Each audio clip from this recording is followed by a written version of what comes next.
భయపడకుము, నీ ప్రార్థన వినబడినది. లూకాసు వార్త 1వ అధ్యాయము 13వ వచనము. యెహోవా మంచి వారికి మేలు చేయుము, యథార్థ హృదయులకు మేలు చేయుము. కీర్తన గ్రంథము 125వ అధ్యాయము 4వ వచనము. యెహోవా యందు నమ్మిక ఉంచువారు కదలక నిత్యము నిలుచు సియోను కొండవలే నుందురు. కీర్తన గ్రంథము 125వ అధ్యాయము 1వ వచనము. అతన భూమిని ఆకాశమును సృజించిన సర్వశక్తి గల దేవా, మీకే వందనాలు.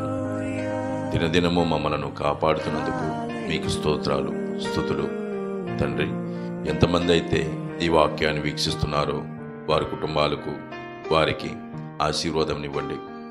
మా చుట్టూ ఉన్న వారిని, మాతో పని చేయుచున్న వారిని, మా అధికారులను, పోలీసు వారిని, టీచర్స్ను, డాక్టర్స్ను, కార్మికులను అందరినీ ప్రేమతో కాపాడండి. చిన్నపిల్లలను దీవించండి. ప్రయాణాలు చేస్తున్న వారిని, వారికి తోడుగా ఉండండి. అందరినీ ప్రేమతో కాపాడతారని